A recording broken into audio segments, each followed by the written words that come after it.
Om Namo Bhagavate Vasudevaya. Om Namo Bhagavate Vasudevaya. Om Namo Bhagavate Vasudevaya. Narayanam Namaskritya Naram Chaiva Narottamam Devim Saraswatim Vyasam Tato Jayam Mudirayet Ashtaprayeshu Bhadreshu Nityam Bhagavata Sevaya Bhagavate Rutamashloke Bhaktir Bhavati Naistiki Om Agnanatimirandasya Gyananjana Shalakaya चक्षुरुन्मिलितं येन तस्मै श्रीगुरवे नमः।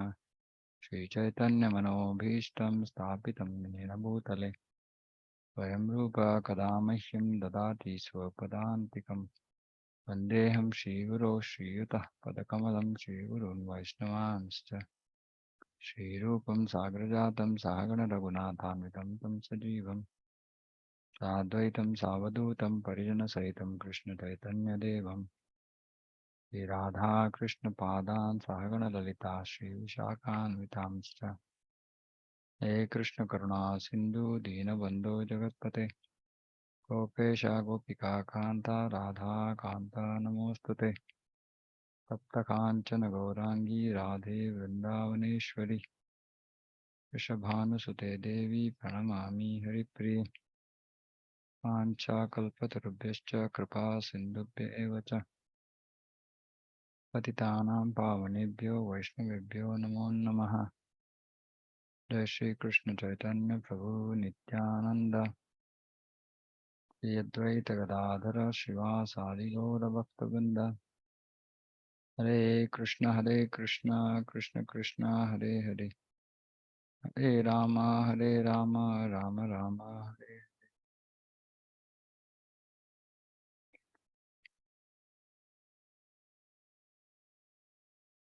हरे Krishna. Hare Krishna Prabhuji, Danvat Pranam. Hare Krishna. Okay, so we are continuing from where we left off. So we're reading from Canto 1, chapter 10, verse 24. Okay, let me share screen.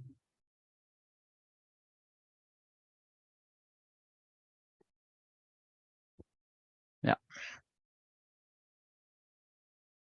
सवा अयं सख्यनुगीत सत्कथो वेदेषु गुह्येषु च गुह्यवादिभिः य एकैशो जगदात्मलीलया सृजत्यवत्तत्ति न तत्र सज्जते।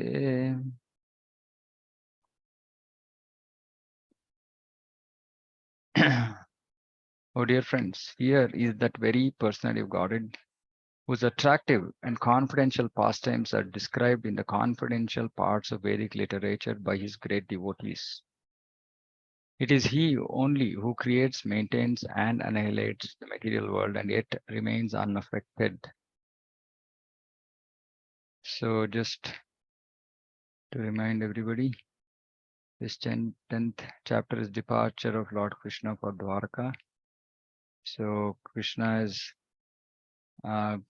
left Hastinapur, then all ladies of Hastinapur glorify him, and their speech, their words are considered as more dear to the Lord than the Vedas.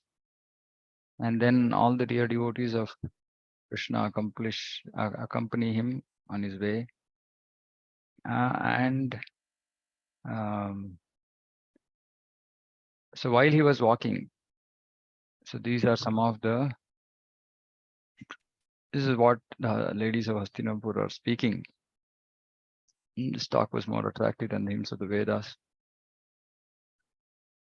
So here we are in that connection. They are describing the Supreme Lord and his position. So in that context, we are reading this verse. So here it is said, he is that very personality of Godhead whose attractive and confidential pastimes are described in the confidential parts of Vedic literature by his great devotees. So does anybody want to give an explanation of what this means? Like I keep suggesting, all of you should participate and express your understanding, because only then you can be sure that it is right, or you can correct it if it is not, or it gets reinforced if it is right. So what does this mean? What does this mean? Attractive and confidential pastimes are described in the confidential parts of Vedic literature by its great devotees.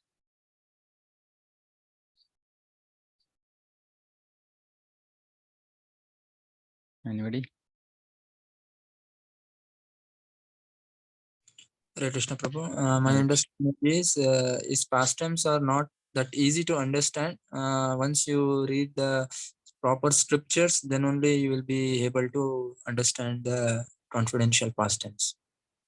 Okay. Okay. Anybody else?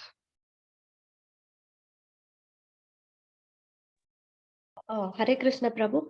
Hare Also, Krishna. uh, I, also I am thinking that if we, because of our impurity, we also tend to understand it in a wrong way. Mhm. Okay. Okay. Good point. Okay. So, see, when we see first thing which has to hit, so there are two ways we have to consume Shastra, right? One is brain, the other is heart. Both have to be functional. If we become only brain, then we become Gnanis. If we become only heart, then we become sentimentalists. Devotees means both brain and heart.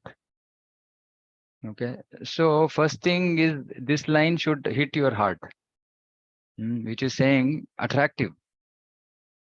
Krishna is attractive. His pastimes are attractive.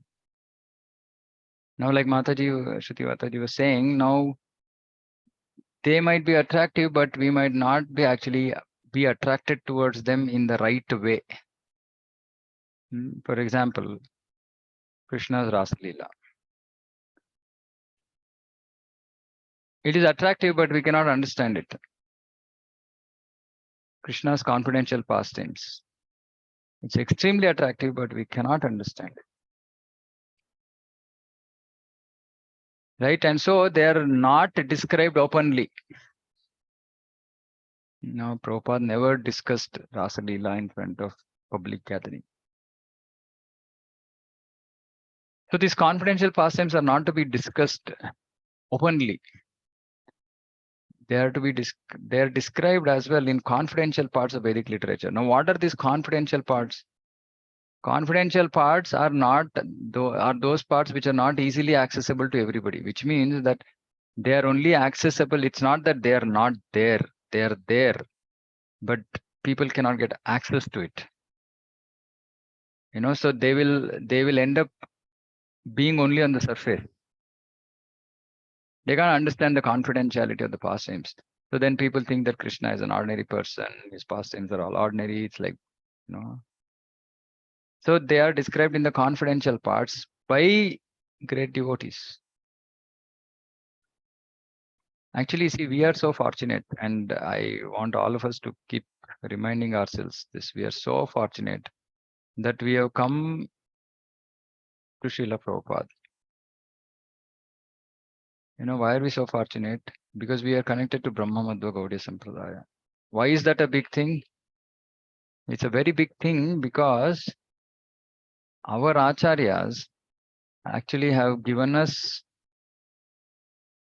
information directly from the spiritual world. Who are our acharyas? Rupa Goswami. Who is Rupa Goswami? Rupa Manjari. Who is Rupa Manjari? She's assisting Sri Lalita Devi in Goloka. All the acharyas who have come and given us these confidential pastimes actually belong to the spiritual world and associated with intimate confidential pastimes of Radha and Krishna. So unless these great devotees come and reveal, even Shukadev Goswami in Bhagavatam, he's revealed the innermost secrets, but it is not accessible. It is not accessible. People will read. See, Sanskrit is such a beautiful language, and devotees are so intelligent that this combination may creates wonders. You can speak a line, and different people can understand it differently. And that is Sanskrit. That's why Prabhupada called it refined. Sanskrit is a refined language. It's very, very deep. It's very, very deep. It's not like English. English, other languages, at least the Indian languages, are derived from Sanskrit to a great extent. So they have some essence in them. But English is a totally useless language, right? Unfortunately, we have to transact in English today because that's become the norm. But it's not it's not a gifted language, so to speak, right? And Sanskrit, it's so beautiful. Actually, most of the verses, for example, I mean, just for you to get a sense, right? The first verse of Bhagavatam, right? We've all heard the first verse of Bhagavatam, right? Om Namo Bhagavate Vasudevaya. Janmadhyasyato Anvada Anvayad Itaradastarteshu Abhignasurat Tene Brahmaradayadi Kave Muhyanti Yatsureha. So this verse, Prabhupada has given us only one meaning because he knows that we cannot go beyond this. Vishwanath Chakravarti Thakur gives 5 meanings to the same verse. Right? So 5 meanings, meaning the words can be understood at 5 different levels. So this is confidentiality. Right. So those who can enter these confidential parts, like Shruti Mataji was saying, based on purity. Only those who become pure can enter into these confidential parts. How do we unlock this confidentiality? Is by our purity. And purity doesn't come by, how does purity come? Purity comes by strictly following acharyas. Purity doesn't come by some, it's not some show that somebody can put up, right, of purity. Purity manifests, right, when we are surrendered to Guru and Acharyas. That is when purity manifests. Many people actually are under this assumption or misconception saying that, I'm being initiated and I'm done. Why? Because my Guru is great. Yeah, your Guru is great, but you're not great, nah? We are not great. Our Guru might be great. There were devotees with Chaitanya Mahaprabhu himself, but they fell away from bhakti, isn't it? They got stuck. Chota Haridas, Krishna Das. So it's not that just because somebody we are in touch with is great, that greatness will automatically come in us. It requires purity in us. It requires purity in our practice. It requires purity in our consciousness. Only when we are pure can we understand these confidential parts. When Krishna is speaking to the gopis, every time there are 2 meanings. in normal, we say double meaning, we say, right? Like, literally it is double meaning. It literally what Krishna speaks has 2 meanings. And gopis understand it that way, and the rest of the world will understand it in another way. Right? So this really, this confidentiality is real confidentiality. It cannot be understood unless it is exposed to us by great devotees. But we should not jump to try and understand these things. We have to build purity. We have to build qualification to go and read previous acharyas. So that is the reason why I tell everybody who's takes guidance from me, saying that first, please read Srila Prabhupada's books again and again and again and again. When we have maybe read it 3 times, maybe we are ready to touch other books 3 times. Because what Prabhupada has written itself doesn't sink in. It takes us so much of time, so much of effort to understand what Prabhupada is speaking. Right? So we have to understand that this is where we have to get to. We have to get to these confidential parts. That is our goal. Right? But it takes a lot of effort. And it requires us to be really sincere. Prabhupada says elsewhere, saying that sincerity and seriousness are the 2 qualifications to make progress in Krishna consciousness. Right? So we have to be sincere and serious. Many devotees think that bhakti is fun. How can bhakti be fun? Prabhupada says that if bhakti was so easy, why is it that these gnanis and yogis don't take up to bhakti? Because bhakti is not easy. Bhakti is easy for one whose mind is controlled, who is simply not speculating and is willing to say, okay, acharyas have said this, okay, I'll do it. For that person, bhakti is very easy. But most of us, we are stuck in our own, choices that we make. We make choice in bhakti also. We say, I like this, I don't like this. Who are we to make the choice? When acharyas have given something, we have to simply accept it. And that is sincerity and seriousness. So we have to follow what our acharyas have said, and gradually, steadily, gradually, we will come to this platform. We will come to this platform. There's no doubt about it. Nobody needs to think, oh, no, I don't have so much ability. I don't have so much intelligence. This is nothing to do with material ability, material intelligence. It's simply to do with sincerity, seriousness, and the purity we develop, and we can enter these confidential pastimes. So one very commonly asked question people ask, can I go and take bath in Radhakund? Bhaktisiddhanta Saraswati Thakur says that when you read Upadesh Amrita, right, nectar of instruction, this instruction comes later on in the text, right? Maybe 10th, 11th or something like that, 8th, 9th verse, I think. So he says that first, if you are already in control with and you are able to apply all the previous 10 instructions, then you're ready to enter the Radhakund. Right? And the first instruction is Vacho Vegam, Manaso Krodha Vegam, Jiva Vegam, Uttaropastha Vegam. So if we cannot get past the first instruction, how can we enter Radhakund? So he said, no, it's not for unqualified people. It's for qualified people. Taking bath in Radhakund is for qualified people who qualified themselves. Right? So like this, we don't have access. A Shastra says one has to have adhikar. Adhikar, not ability. Adhikar means, what is adhikar in English? What do you say for adhikar? Entitlement in some sense, or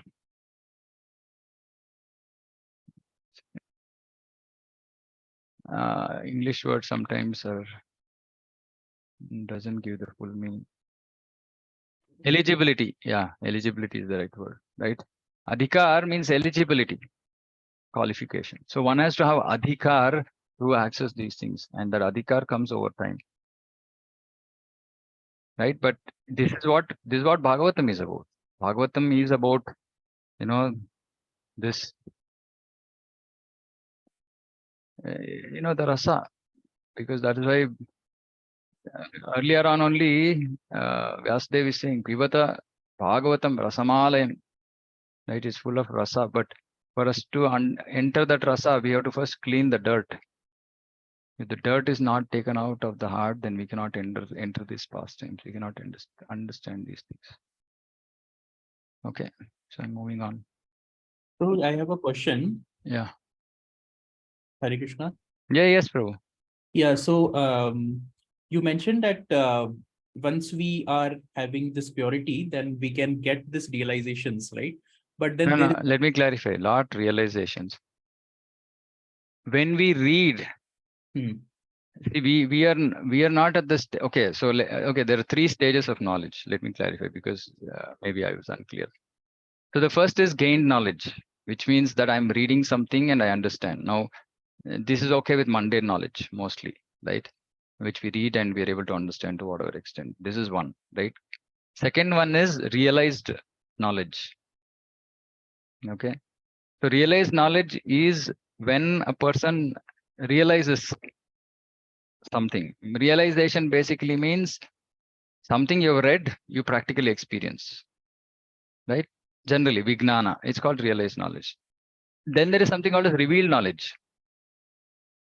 Okay, revealed knowledge is when the Lord reveals himself, right? So for example, today we are seeing, okay, we are hearing description of Krishna saying that, he is this Shama Sundara, right? Khandarpa Koti Kamaniya Vishesha Shobha. So we are hearing all these verses about Krishna, but we can't experience it. We can experience it only when Krishna reveals it, right? And Krishna reveals it at the stage of Krishna Prema. So that is Bahiranga, revealed knowledge. Now, most things in Bhagavad Gita, for example, is realized knowledge, meaning that we read, Krishna says, Tam Sitikshasva Bharata. Now I've read this knowledge. Till I apply it in my life, I cannot figure out what this means, right? So I have to apply it in my life. This then becomes realized knowledge. Now, what I was talking about is entering into the confidential parts actually will be some of them realized, some of them revealed. So for example, acharyas are giving this knowledge, right? Now, when I read it, also sometimes it just doesn't enter my head at all, right? Because I don't have the purity to understand it. It'll just be outside, right? It is not entering my mind or intelligence. I can't process it. That means that we don't even have the required purity to enter into that statement. We cannot understand it. We cannot simply understand it by our intelligence because we are not pure. When we become pure, we will start understanding some of these, but we might not completely understand it. We are entering it, as in we are hearing, we are seeing, okay, this is being said, but we can't completely enter into it, right? And as we become more pure, the same things will become realized as we. So many things get, so it's a difficult question to answer. So some of them will be realized knowledge, some of them will be revealed knowledge, right? Revealed knowledge, mostly knowledge about Krishna, his position, his beauty, etc., is revealed knowledge. It's not realized knowledge. One cannot realize it, right? But we can start understanding some of these things based on our purity, and it is building that platform for us to actually get realized knowledge and revealed knowledge. So it's I don't know if I'm clear. So and maybe let me try to re-explain. So when we come into bhakti, we are completely impure. So even that whatever we read in Bhagavad Gita, we don't understand fully, right? Now, as we are practicing bhakti, we are chanting Hare Krishna, we are in the association of devotees. As we are practicing bhakti, we become more pure. And as we become more pure, we are able to understand the same things which we didn't understand last time around, right? And that understanding continues to become deeper and deeper and deeper as we make progress in Krishna consciousness, meaning as we become purer and purer and purer. Right now, when we come to a certain level of purity, we are allowed to enter into purer topics. Right? Purer topics, meaning, so if suppose say we talk about Krishna's confidential pastime, say his, his interaction with gopis. Now, when we read it for the first time, because of impurities in our mind, we will not be able to understand what it is, right? We will simply look at it as some boy and girl. Even though we know Krishna is not an ordinary boy, but we cannot get beyond it because the nature of those pastimes are like that. We cannot enter into it, right? So we will simply read it, right? I mean, myself multiple times in the past, when I read some aspects of Bhagavatam, which kind of disturbed my, say, for example, lust, right? I used to stop reading that, right? Because it showed that I'm still on the mundane platform. And I didn't want to get into that with this kind of mindset. And I remember that I was just skipping some parts of Bhagavatam when I was reading because I couldn't actually consume it purely. Right now, after few readings and by Krishna's mercy, little more purification, when I read those, it doesn't invoke lust. Right? So it just means that when there is more purity, we can actually enter into the topic as it is. Right? Otherwise, we are always, we can only consume it, like Shruti Mata is saying, based on our level of impurity. So this entering means that only when we become pure, we can enter into the topic. Otherwise, we don't get the adhikara to actually enter into the topic. We will just remain on the surface, or we will understand it to the extent of our purity. Right. So I'm just clarifying. Now you go and ask your question, because the first statement you made me realize that I was not very clear in what I had spoken. Yeah, it has helped, Prabhu. So Okay. my question is that even if, let's say, we reach to the pure, little more pure state when we start relishing the revealed pastimes of Krishna, it might be due to reading the commentaries of previous acharyas, and we get better understanding. There is always a risk of this thing that we might be concocting something versus something is coming as a revealed knowledge. So how to resolve that dilemma that it is not concoction, but it's a real revealed knowledge? See, two things here, right? First is we should be very clear that at the stage of our purity, we should not trust our mind. right? Which means that, His Holiness Bhakti Vikas Maharaj has given a lecture saying that I, I, I felt like this and I did it, or something like that. Like, he's talking about how we trust our mind and heart. And he said, this is not for neophytes. It's not for neophytes. In the sense that many times, and Shruti Mataji made a very powerful statement actually, this impurities part. I'm just going back to that again and again. Right. So when we read Bhagavad Gita, or when we read any of the Shastra, and when somebody asks an explanation, I'm telling this from my experience, right? Previously, I remember that when I used to give classes initially, I used to speculate, right? I used to speculate, meaning not intentionally, but somebody's asking something, I would just simply say something out of logic, right? Or common sense, as people might call it. Then I realized saying that, no, I'm doing a mistake, right? Who am I to use logic in these topics which are beyond logic? So subsequently, I made a serious effort. So subsequently, when I was giving classes, I used to speak only sentences that Prabhupada has spoken, literally only sentences, meaning I used to write down and only repeat. So preparation for one class used to take me 4 hours, right? Because I used to literally, go and search for those points and make those points. And I used to only say that because I didn't want to say anything of my own, right? So when we practice this, we can be sure that actually then we are not concocting anything, because it's not my brain or mind or logic that I'm using. I'm simply repeating. And with the amount of realization I have, I want to share what Prabhupada has given. When we start doing this practice, we will stop speculating about anything, be it day-to-day bread and butter knowledge, Jnana, or be it, some confidential stuff. We will just realize, oh, I'm not qualified. I'm not qualified. So is there anything Prabhupada has spoken about this topic? Is there something that I've read from other acharyas which is authorized? If I say that, then it is acceptable. If I'm not saying that, if I don't even know whether somebody has said this, then better not say it.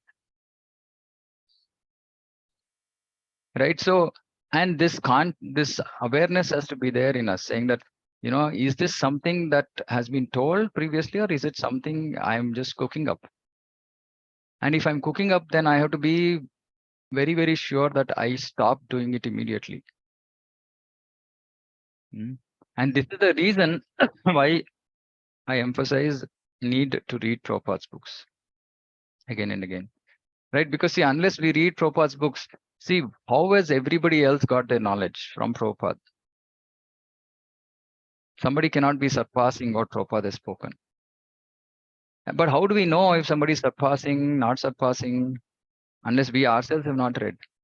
And that is the reason I discourage people from going and hearing stuff from across the internet, right? Because we have absolutely no clue. With all due respects, everybody has good intentions, but all of us have our own frailties. All of us have our own weaknesses, our own impurities, our own anarthas to deal with, right? So, and this is the reason why I don't want to give class, right? I normally only just discuss from what Prabhupada has spoken in his purports and try to explain it again with reference to what he's said elsewhere, etc., right? So we have to read Prabhupada's books multiple times for us to know what is right, what is wrong, what is acceptable, what is not acceptable. This is a language. Prabhupada has written his books in there's a particular language that is used. There's a particular mood. Somebody shared this one saying that, Prabhu, this is Prabhupada's book. And I read 3 lines. I said, no, this is not Prabhupada's book. He said, no. Then that person said, it is based on Prabhupada's book. I said, okay, then it's okay. It is based means, but still somebody else is writing his or her own commentary on this. So it's not Prabhupada's book. Somebody is given the realization or understanding of what Prabhupada has spoken, because Prabhupada speaks in a particular language. And this has to become fixed in our heads, saying that what is Prabhupada's tone? What is Prabhupada's mood? What is Prabhupada's language? Then we will know immediately, it will come, oh no, I am speculating. I not heard this in Prabhupada's books anywhere. Right? So this is very, very important, and that is the reason only when we deep dive into Prabhupada's books can we actually be sure that okay, I am not doing some bogus stuff. Is that okay? Yes, sir. No. Okay. यदा ह्यधर्मेण तमोधियो नृपा जीवन्ति तत्रैष हि सत्त्वतः किल तत्ते भगं सत्यमृतं दयां यशो भवाय रूपाणि ददद्युगे युगे. Whenever there are kings and administrators living like animals in the lowest modes of existence, the Lord in his transcendental form manifests his supreme power, the truth positive, shows special mercy to the faithful, performs wonderful activities, and manifests various transcendental forms as is necessary in different periods and ages. So this is referring to all the avatars that Krishna takes to help people out in this material, miserable world. So let's see what Prabhupada is saying. Yeah. The Earth or any other planet or universe is the absolute property of the Lord. The living beings are certainly his parts and parcels or sons, and thus every one of them has a right to live at the mercy of the Lord to execute his prescribed work. No one can therefore encroach upon the right of another individual, man or animal, without being so sanctioned by the Lord. The king or the administrator is the representative of the Lord to look after the management of the Lord's will. He must therefore be a recognized person like Maharaj Yudhishthir or Parikshit. Such kings have full responsibility and knowledge from authorities about the administration of the world. They have responsibility and knowledge from authorities. This is important. But at times, due to the influence of the ignorance mode of material nature, the lowest of material modes, kings and administrators come into power without knowledge and responsibility. And such foolish administrators live it like animals for the sake of their own personal interest. The result is that the whole atmosphere becomes surcharged with anarchy and vicious elements, nepotism, bribery, cheating, aggression, and therefore famine, epidemic, war, and similar other disturbing features become prominent in human society.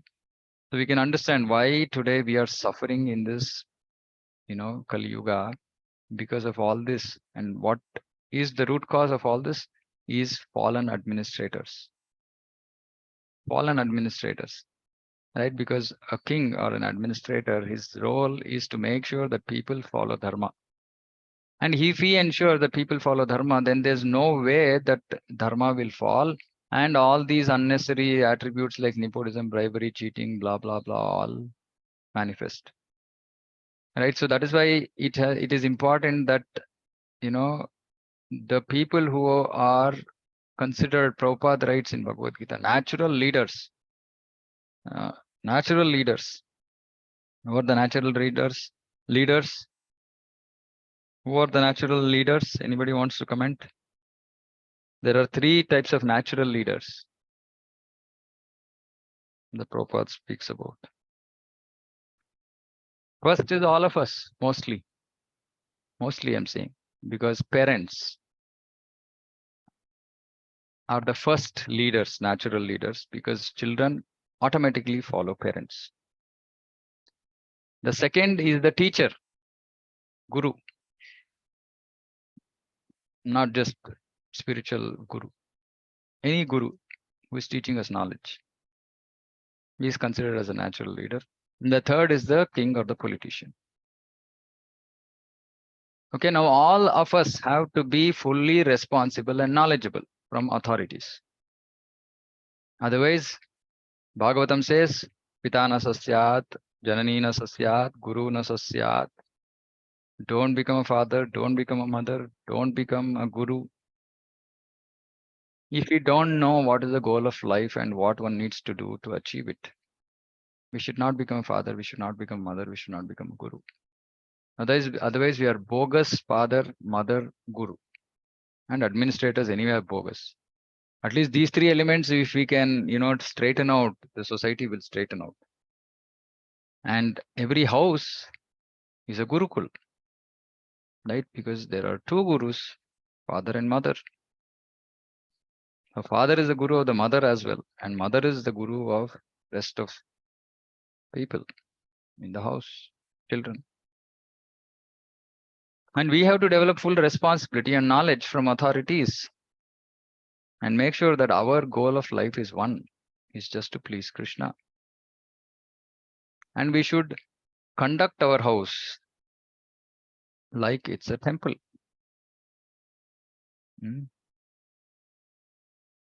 And that is why Bhagavatam has to be distributed in every home. Bhagavatam has to reach every home.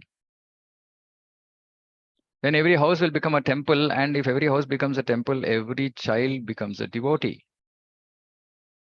If every child becomes a devotee, the whole world is changed. And that's the reason why Prabhupada then, pushed book distribution. We are also slowly and steadily in Bangalore, across all various preaching centers, points that we are engaged in. We want to start book distribution seriously, not just book marathon. Book marathon has to be throughout the year. So we want to start with at least once a month, everywhere. And I request all of you who are attending these classes, please try to put this into practice. We don't need 100 people to be with us. We can be one sincere soul who is trying to give out, and maybe we just give one Prabhupada's books. And that's good enough because we changed one person's life. Right? Because this knowledge has to go. How will people know? How will people know? Prabhupada used to say, what is the value of your preaching? Go and give the books. Of course, it's not that we should not preach, but the basis is books. Books are the mercy. So we have to read those books, we have to give those books. Then the whole atmosphere, will become divine. But every house has to become a temple. There's no other way. Anyway, so the point here is that Prabhupada is saying that because of these administrators live like animals. I'm just connecting that to say that even houses and local administrators also should not live like this. Most people live like animals, lowest modes of existence. Tamoguna, Rajoguna. And the Lord manifests his supreme power in the form of Srimad Bhagavatam in every house. So we have to read it first, for which we have to finish Bhagavad Gita. Or first, before that, we have to finish all small books of Prabhupada. Then we have to finish Bhagavad Gita, medium books, then Bhagavad Gita, then Bhagavatam. Then parallelly, we can read Bhakti Rasamrita Sindhu, first 19 chapters, because after that we can't consume. It doesn't enter our tiny brain. It takes time to understand the rest of Bhakti Rasamrita Sindhu, and then Chaitanya Charitamrita. And once we do this multiple times, then we can think about other books. And Prabhupada encouraged that people should read Acharyas, but not without qualification. So only when we do this, then we will devotees reduce work for Krishna. Devotees know that Krishna is very concerned about the fallen state of this material world. So they work for him, work to please him. They work to make sure that more people become Krishna conscious, so that Krishna is relieved and happy. Why am I saying relieved like he's one of us? No, he really feels for the suffering of the people. He doesn't want us to suffer here because he's Ambija Pradapita, he's the father. So when we are helping out his other children, he becomes very happy. That's why Krishna in Bhagavad Gita says, there is no one more dear to me than one who distributes my knowledge. And distributing knowledge doesn't mean simply giving a class. Distributing knowledge means giving out the books as well. So all of us can become part of that, activity that will make us so dear to Krishna, most dear to Krishna, by distributing Prabhupada's. Okay, long purport, but most of it we've discussed before.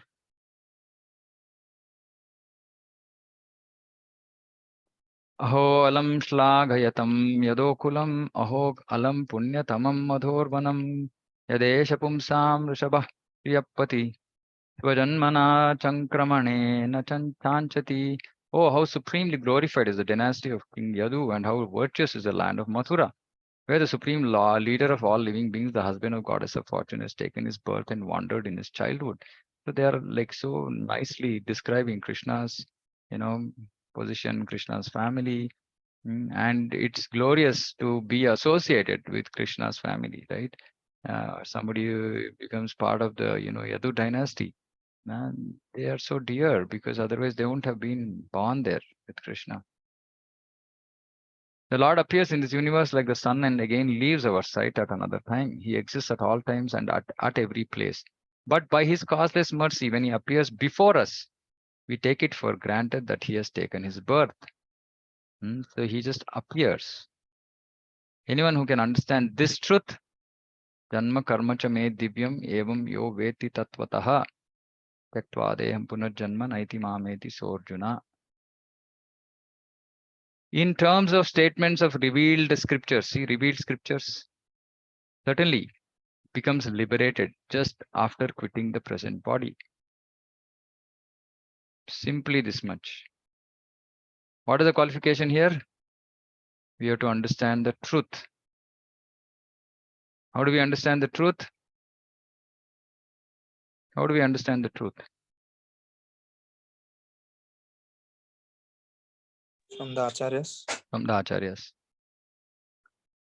Not by our intelligence, right? Truth is revealed. That's why it's called revealed scriptures. So we understand the truth by hearing what the acharyas are saying, right?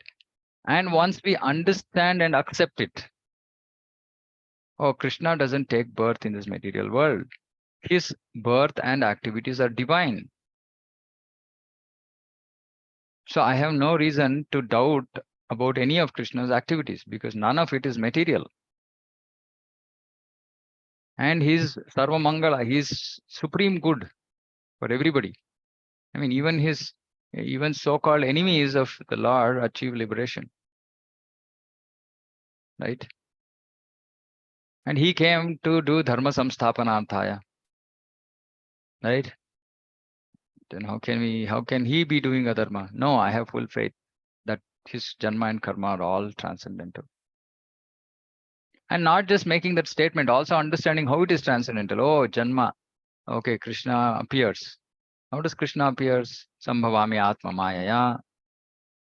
Krishna is saying, I appear by my own internal energy. Oh, he just appears. He doesn't take birth. Yes, yes, yes. Then we go into next level of truth. Okay. Who is this Krishna? He was born to Devaki and Vasudeva, or was he born to Yashoda and Nanda? Then we go into the next level of understanding of the truth. And the next level of understanding of the truth, Vishwanath Chakravarti Thakur says, is understanding the sweetness of Krishna. So like this, we can keep peeling layers and layers and layers. But here Prabhupada is saying simply understanding the truth at face value, saying that okay, Krishna, Janma and Karma are not material. One will not take birth again. Now then you might ask a question saying that then devotees won't get reborn. So now, okay, I'm asking a simple question. Is there anybody here who still doesn't?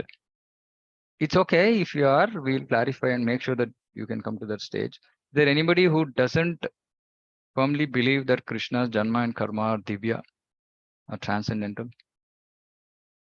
If there is anybody, you can say why you're not able to understand it or accept it, and we can try to explain. Everybody is clear. Everybody accepts that Krishna's name and activities are transcendental. Yes, Prabhuji. Yes, everybody accepts. Right? Now, then my next question. If everybody accepts, then that means all of us will get liberated.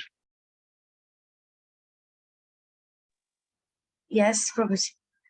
All of us will get liberated. That means that there should not be any devotees taking rebirth at all.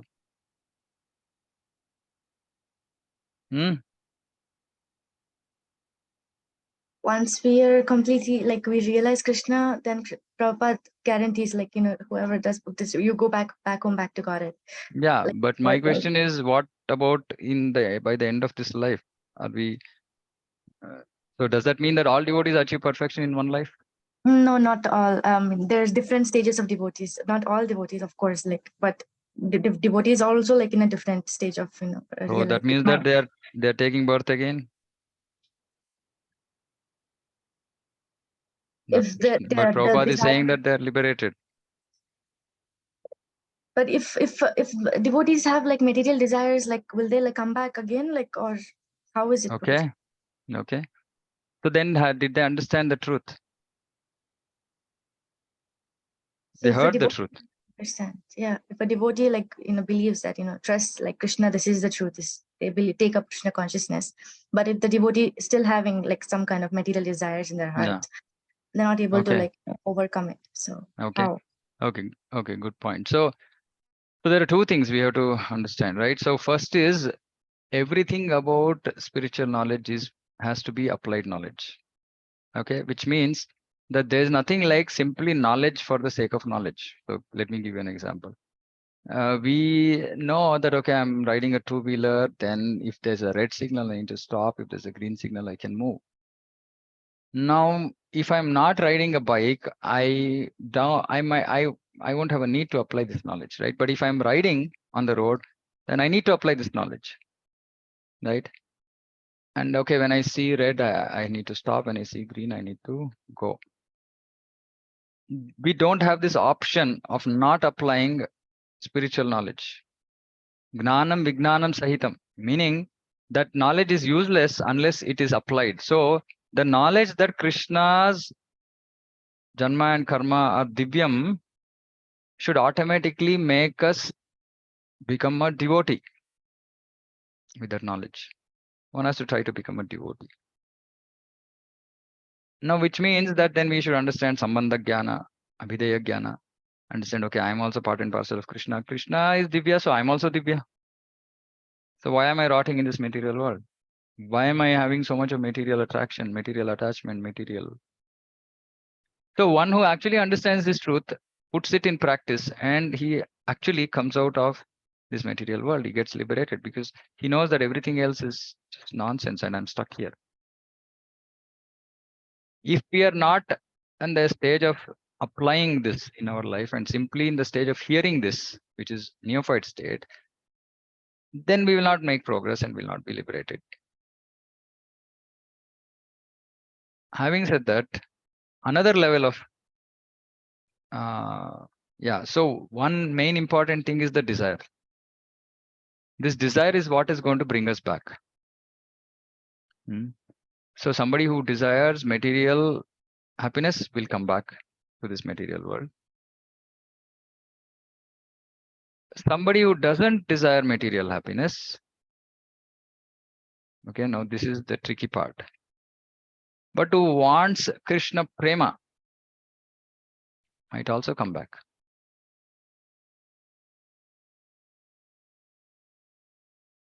Somebody who doesn't want Krishna prema, who just wants to get liberated from this world, will get liberated.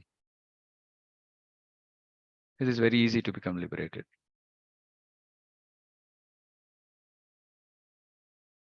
So what this means is either, so there are three sections, right? There's karmis, then there is jnanis, yogis, and then there are bhaktas. So karmis have material desires. So in spite of hearing all this, they don't really take it very seriously and they're pursuing their material desires. So they'll come back. Even though they've heard, they may or may not understand to whatever extent they'll understand, they understood. The intermediate, the jnanis, yogis, they may understand, they may not understand. Jnanis won't understand.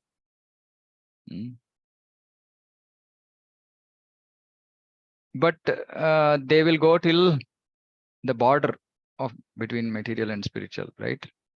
Arhu yakritrena padam, and then again they might fall down. Same with yogis. Or if somebody wants liberation, anyway, liberation is easy. They can get liberation. If they just get out of this material attachment, they'll get liberation.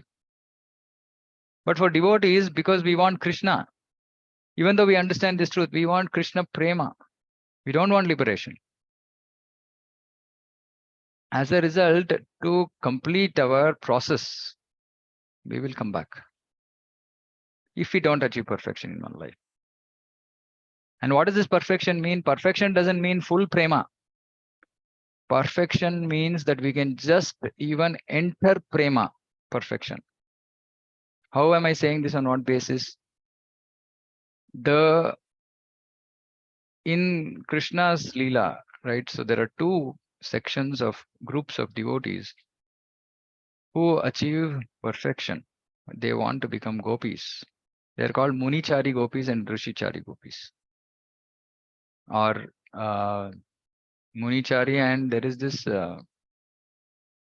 Vedas personified. Shruticharis, sorry.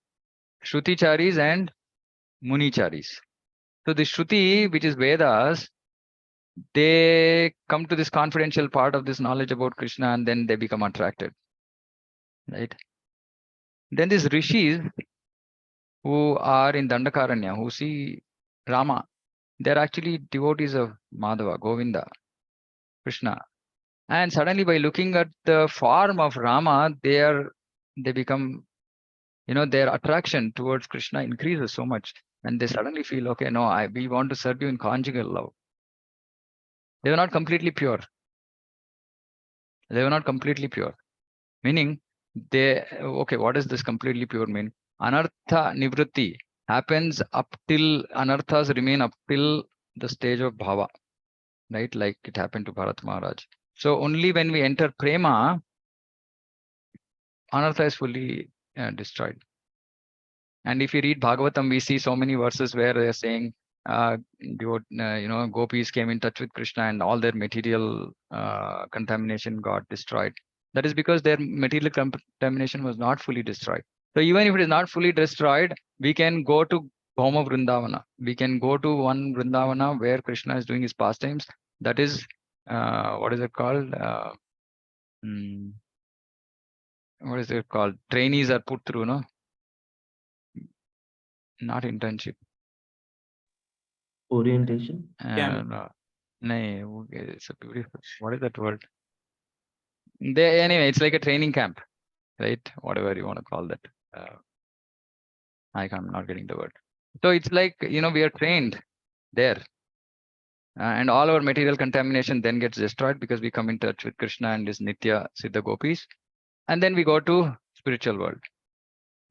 So it's not even that we have fully achieved, fully become pure. We might still have some anarthas. And we can still participate in Krishna's pastime in Bhoma Vrindavana.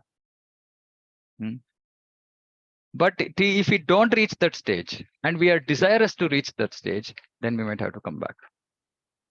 So we are not forced to take birth. We are not forced to take birth like normal jivas because of karma. We are having to take birth because we have not completed our process. We are liberated already, but we don't want to go to the liberated stage and become one in Brahmajyoti. And we have not even reached the stage of bhava prema, then we'll have to come back to just finish the process. But then our birth, our life, what happens in our life, everything is directly controlled by Krishna. But otherwise, if somebody just understands this truth, simple person, say it's a simple person, okay, no bhakti, nothing. He just understands, oh, Krishna, Janma and Karma are Divya. Oh, yes, I accept it. He's not doing any bhakti, he has no understanding of Krishna Prema, he'll get liberated.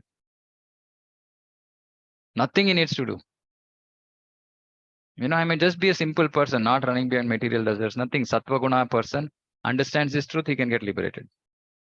Nothing he needs to do. He doesn't have to do, long, this one of, going through some Gnana process, Ashtanga Yoga process, nothing. Liberation is so easy. Simply understanding Krishna's position. He'll become liberated. He should not have serious material desires such that he wants to come back. If he has that material desire such that he'll have to come back to fulfill them, then he will not get liberated. Otherwise, if he just doesn't have any serious material desires, right, and he just simply believes this, Prabhupada is saying here that certainly becomes liberated after quitting the present body. There are no conditions apply here. See here, Prabhupada is saying liberation is obtainable after many births and after great endeavor in patience and perseverance in knowledge and renunciation. But simply by knowing the truth. See, this is why I said I made some statement. I don't know where it was, but I know I have read this. Saying that, even Gnana and Ashtanga Yoga, so much of effort, but by simply knowing the truth, one can get liberation at once. Right?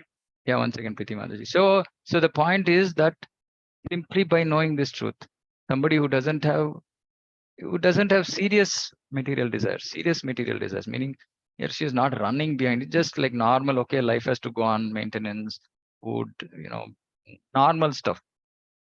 Right. And over a period of time, see, this person will also come to Varnashrama, Vanaprastha, then he'll give up his material responsibilities. He doesn't have anything else to desire. Definitely that person can achieve liberation. Prabhupada is not even mentioning that star, but I'm simply saying because somebody who wants liberation, at least he should have desire for liberation. Right. And if he has a desire for liberation, simply by knowing this truth, he can become liberated.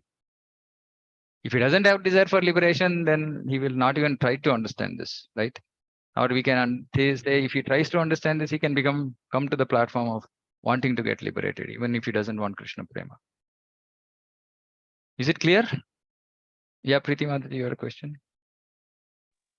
Prabhuji, I just wanted to ask, material desires, they never get fulfilled. Like whatever you try to fulfill the desires, it gets increasing. It keeps increasing so much.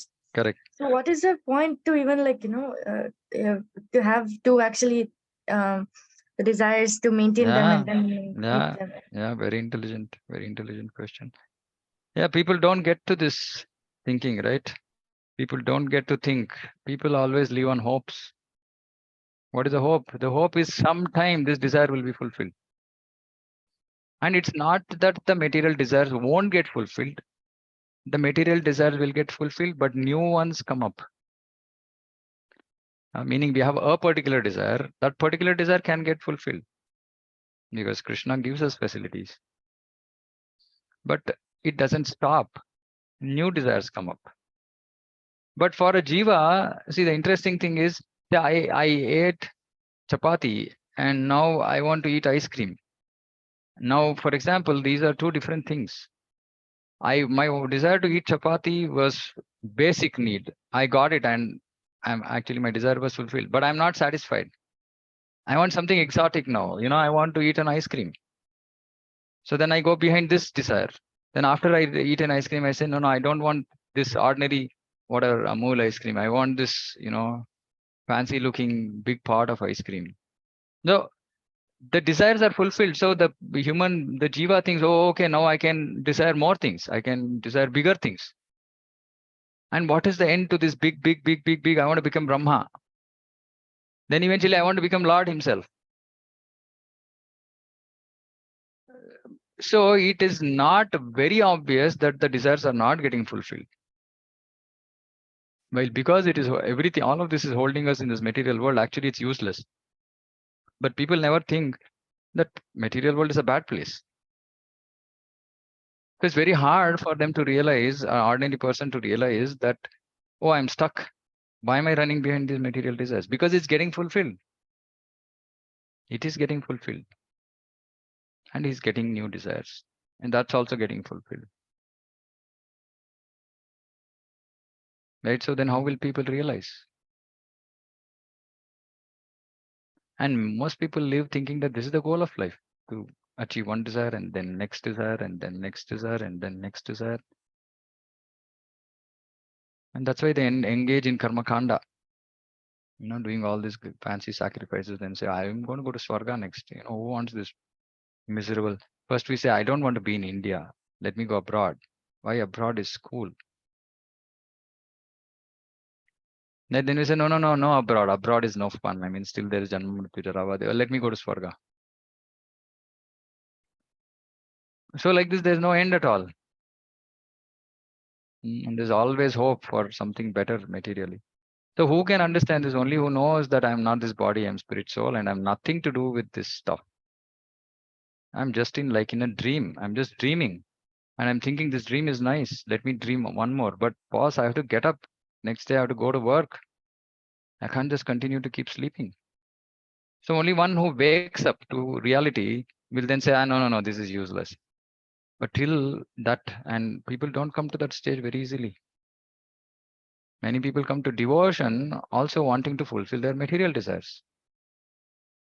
Krishna says that in Bhagavad Gita, Artho Artharthi Jignasu Gnani Cha Bharatarshava. People who are in material distress, want money, also come to Krishna. And Prabhupada in that purport beautifully writes, saying that even though these are impure, these are mixed devotees, they will become pure if they're in the association of pure devotees. But if you're not in the association of pure devotees, we will think that my nurturing these desires is perfectly okay. It's in line with bhakti. Who else do I go to? Then we'll quote Bhagavatam says, Akama sarva kama va moksha kama udarati tivrena bhakti yogena yajeta purusham param. Even if you have all desires, we should go to Krishna. And we'll think, okay. It's normal to do bhakti having all these desires. But we never come to Bhakti Rasamrita Sindhu where Rupa Goswami is saying, Anya Abhilashita Shunyam Gnana Karma Dhanavratam. So I'm saying there are different stages, right? Karmis, materialists, they don't even think that what is the point? I mean, we are living to fulfill this day. So I'll keep continuing. People who come then in distress, in difficulty, they come to Krishna and they want something, they get it. And then if they not in the right association, they'll think it's okay, it's nice. This is nice. I'm chanting, it's giving me happiness. I'm in an association of nice people. I'm also getting my desires fulfilled. Let me keep increasing my desires. Only when we hear from pure devotees who say no, nonsense, not this is not bhakti, this is business. Stop this. Don't do business with Krishna. Show him love and affection. Do him service. Don't desire anything else. Pure devotional service. Then we talk about higher goals. Is that okay?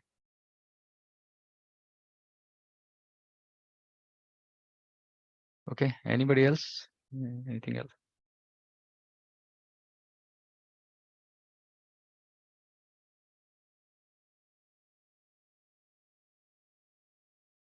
Yeah. None of those desires satisfy us. Right? If somebody comes to understand that these desires are not satisfying me, then he'll come to bhakti. But that takes a long time. But bhakti is also a very shortcut. Chaitanya Mahaprabhu's bhakti. Right? This free distribution of Hare Krishna Mahamantra is great mercy. Even if somebody has some desires, if they come in touch with Sankirtan a moment, very soon they'll get rid of their desires. If they are doing it properly. If they're not doing it properly, then obviously there's a problem. As Bhagavatam says, Vasudeve Bhagavati Bhakta Yoga Prayojita Janayati Ashu Vairagyam Gnanam Chayadaitukam. Naturally, we should develop Gnana and Vairagya if we are doing bhakti properly. If you are not developing Gnana and Vairagya, we are doing something wrong. We are not doing real bhakti. We are following something like bhakti abhasa, which looks like bhakti, but which is not bhakti. Okay, I'll stop here. If anybody has any other questions. So we did very few verses today. 24 to 27. Oh, not even 27, 26. Okay. Yes, Prabhu, any questions?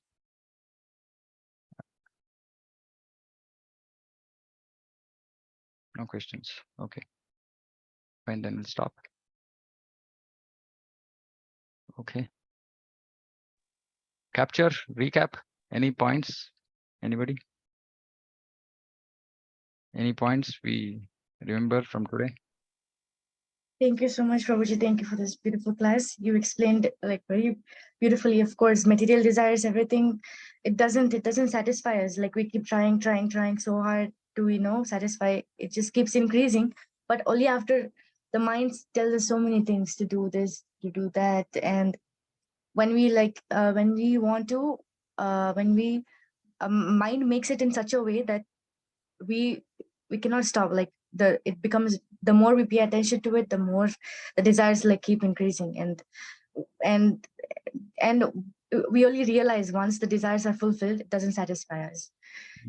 So we realize it doesn't satisfy us, but still after that we keep doing again and again. That's ignorance. So and also, like, of course, you just said beautifully, if we don't have to like devotees getting liberated. So we don't have to do anything, whatever material desires, we don't have to, like, we just stay in sattva, like in a very mode of goodness, and then we just believe that Krishna, we just have faith in the scriptures, or just know the truth, whatever, know this Krishna's potencies, Krishna's power, Krishna.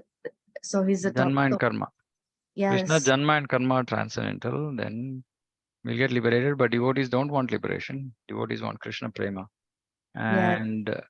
And for that, we might not choose to get liberated because we don't want to go get liberated, sit in Brahmajyoti.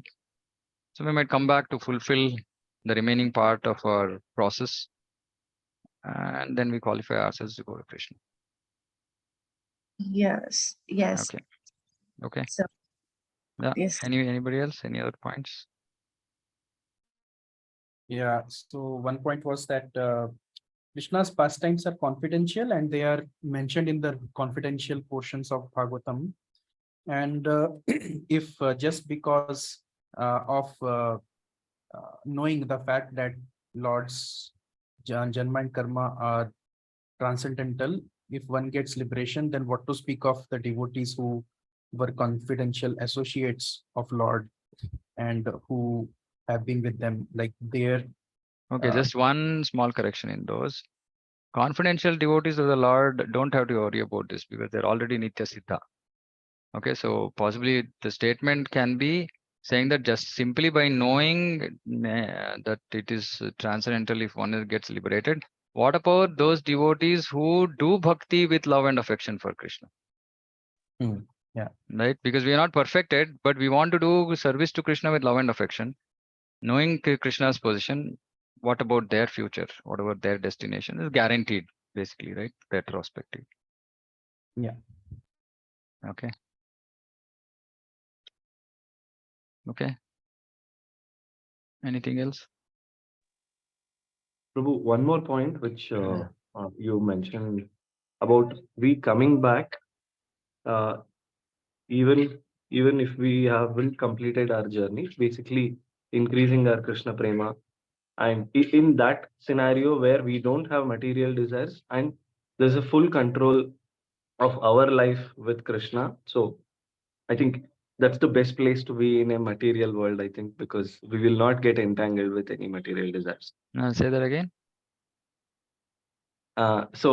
You mentioned that if we don't increase our Krishna prema, or if we don't start Krishna prema, If we don't come to the stage of Krishna prema is a stage. Okay, so if Correct. if you not reach the stage of Krishna prema, okay. Yeah, so then again we come back to ensure that we get the Krishna prema. So during that scenario or that phase, so Krishna takes the full control of us. So that's the best place to be in because we don't get materially entangled in this. Yeah, but we have free will. Okay. Don't try to come back to this material world. We have free will. We are very dangerous people. You know, this free will can just kill us anytime. There's no guarantee. So we should not, that is not the safe place. The safe place is suffering in this material world, being in the association of devotees, holding on to the lotus feet of Lord and of the devotees, and wanting to finish this off in one life. That is the safest. And don't even desire life without suffering, because that's also very dangerous. Mind is very, very crazy. Mind will just say, hey, see, everything is going fine. Krishna is taking care. You're happy. I'm getting everything. And one fine day I'll say, I'm getting everything. Why do you have to do bhakti? Right? Very dangerous. So that is why Kunti Maharani prays, give me more miseries, more suffering. I mean, we don't have to pray like that, but we have to pray that we are always in the association of devotees. We are in the association of right devotees who can pull us up if you're getting stuck. That we never forget Krishna at any situation in our life. Don't pray for comfort. Pray that I will never forget you. Krishna, whatever be the situation, I will not forget you. I will not forget your lotus feet. I will not leave the association of your devotees. Parikshit Maharaj prays for this, saying that if I have to take birth again, let me take birth amongst devotees. Let me get the association of devotees. Let me be able to hear about you from them. Right? So, simply put, there is no safe place in this material world. Okay? It's not a safe place. Best is to get out of this. Understood, Prabhu. Best is Yeah. to get out of this at the earliest, right? If you think things are conducive right now, I'm getting, attracted to Krishna consciousness. Do more, do more, do more. Just get stuck, such that you cannot pull yourself out. Noted, Okay. Prabhu. Yeah. Okay. Anybody else? Pranam Prabhuji. Yeah. Prabhuji, you mentioned before attaining Golok Dham, we are sent to Vrindavan in the material world for Yeah. training. Yeah. Is that the correct understanding? Apprenticeship. That was the word I was looking for. Apprenticeship. You know what is apprenticeship? Yeah. Yeah. Training. Prabhuji, yes. And if we don't come up to the mark in that No, there's no way. Leela. No, there is no way. Okay. There's no way. See, normally there are only two things that happen there. One is that we immediately get association of Nitya Siddha gopis, meaning, Nitya Siddha gopis are those who are eternally with Krishna, right? And then immediately we develop something called as Purva Raga. Anyway, I don't want to get into too much of technicalities, but one who gets there, gets the association of Nitya Siddha devotees, that person will achieve perfection immediately, right?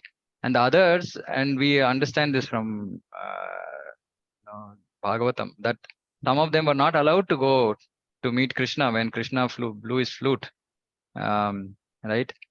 So those, because of the separation, burning from separation, their material contamination gets destroyed. So either way, it will get destroyed, because if you have been chosen, it's not like in the material world that we were a wrong, by chance we got through the process. It's not like that. If we got through, we went till there, it just basically means that we are done, and we're just going to be done, and then next will be Goloka, wherever Krishna wants us, we'll be there serving him in his personal association. Of course, then Krishna might also Yes. send us down, say, go preach. Yeah, we might come back. Prabhuji. And one more point you mentioned, that there are three natural leaders, mothers, teachers, and the king. Mother, father, parents, teachers, and king. Guru. Guru. Yeah, teacher, guru. Prabhupada. Yeah. Okay. Okay. Thank you. There's nothing else. We'll close. Srimad Bhagavatam ki jai, Jagat Guru Srila Prabhupada ki jai, Vansa Kalpatarubhishya Kripa Sindhubhya Patitanam Bhavnate Vaishnavabhyo Namo Namah, Koti Vaishnava ki jai, Prabhupada ki jai. Hare Krishna. Hare Krishna.